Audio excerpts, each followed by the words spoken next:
नमस्कार साथियों, आप देख रहे हैं पुलिस डायरी। एक सच्चे तांत्रिक के धर्म युद्ध की रोंगटे खड़े करने वाली कहानी। ये कहानी है एक साधक की तंत्र युद्ध की।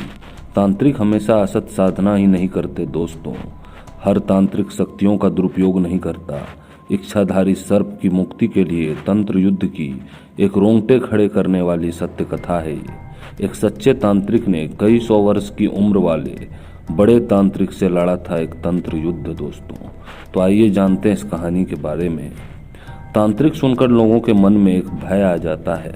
उन्हें ऐसा लगता है कि तांत्रिक सिर्फ और सिर्फ असत या अनुचित मार्ग पर चलते हैं, पर ऐसा नहीं है। भगवान शिव द्वारा रची गई विद्या का अनुचित प्रयोग करने वाले बड़ी बुरी गति को प्राप्त होते हैं। एक सत्य कहानी है ऐसे तांत्रिक की जो सत्य की साधना करता है। वह तंत्र मार्ग का महान ज्ञाता है, लेकिन उसने कभी तंत्र का इस्तेमाल अपने निजी लाभ के लिए नहीं किया। किसी के कल्याण के लिए उसने अपनी तंत्र शक्तियों का प्रयोग किया। तंत्र युद्ध लड़ा किसी के भले के लिए दोस्तों। वह तंत्र का अच्छा ज्ञाता था। उसके पास बहुत सी सिद्धियां थी। हर समय उसने कोशिश की कि उसकी विद्या का लाभ कमजोर लोगों को मिल सके। जो अपनी रक्षा खुद नहीं कर सकते हैं, उनकी रक्षा के लिए वह तंत्र युद्ध तक करता था। हालांकि इस तंत्र युद्ध में उसको बड़े नुकसान भी झेलने पड़ते थे दोस्तों। आपने इसी उद्देश्य की पूर्ति के लिए एक दिन वह ध्यानरत था। तभी उसके चैतन्य में एक मार्मिक पुकार गूंजी। यह पुकार एक नागिन उरडंगी की थी, जिसके पति दुर्मुक्ष को एक सर्प तंत्र में प्रवीण तांत्रिक ने कैद कर लिया था।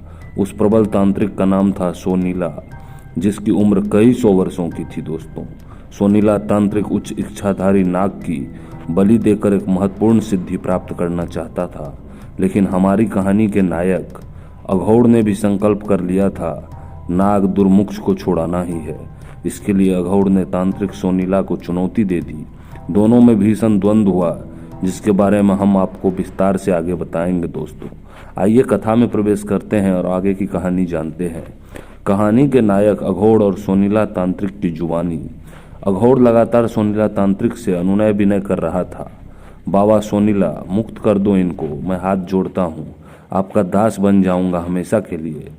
मैंने अघोड़ से कहा, नहीं, जब तक कामेश्वरी नहीं आएगी ये कैद ही रहेंगे, चाहे युग बीत जाएं।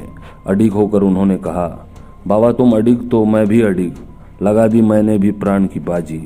मैंने कहा।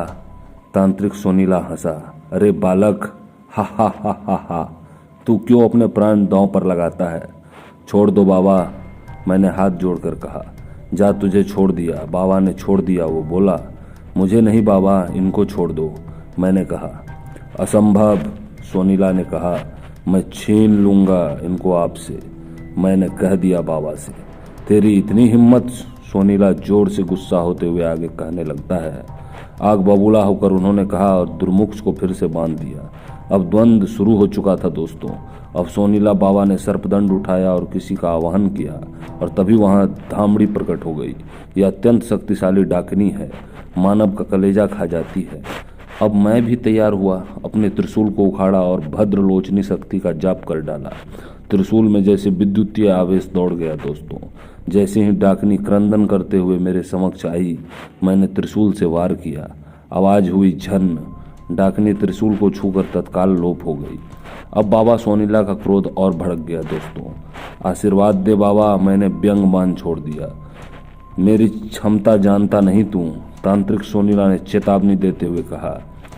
तभी आगे कहता है, जानता हूं, तभी तो आपने इनको कैद कर लिया। फिर बाबा कहता है, जिह्वा काट दूंगी तेरी। वो चिल्लाया। अब सोनीला बाबा ने अपना सर्पदंड नीचे भूमि पर मारा। मैं थोड़ा सा डगमगाया। अचानक सोनीला ने एक मंत्र पढ़ते हुए सर्पदंड मेरी ओर कर दिया। मैं तत्काल अपने स्थान से पीछे फिक गया। तभी भूमि ने जकड़ लिया मुझको। जमीन मुझे अंदर खींचने लगी। मैंने फौरन जंभाल मंत्र का जाप किया और छूट गया, बच गया। सोनीला ने उपहास उड़ाया मेरा। हाँ, मैंने भी निडर होकर उत्तर दिया, लेकिन तभी तक तू जीवित है, तब तक मैं चाहूँ। सोनीला ने फिर से अट्टहास किया। अब मैं जानता था कि वो कोई घातक प्रहार करेगा, इसलिए अब मैंने अपने सामने पहले से लाकर रखी हुई गुड़ की भेलियां सामने सजाई और उन भेलियों पर बकरों का मांस रख दिया दोस्तों। आगे की कहानी आप अगले वीडियो में देखेंगे। यदि यह कहानी आपको पसंद आ रही है तो नीचे कमेंट बॉक्स में अवश्य बताएं, ताकि हम अगला पार्ट इसका बना सकें दोस्तों, और यह कहानी आपको सुनने के लिए मिले। वीडियो और कहानी यदि अच्छी लग रही हो तो इस वीडियो को ज़रूर लाइक करें, चैनल को ज़रूर सब्सक्राइब करें और अपने दोस्तों के साथ शेयर करें। धन्यवाद दोस्तों।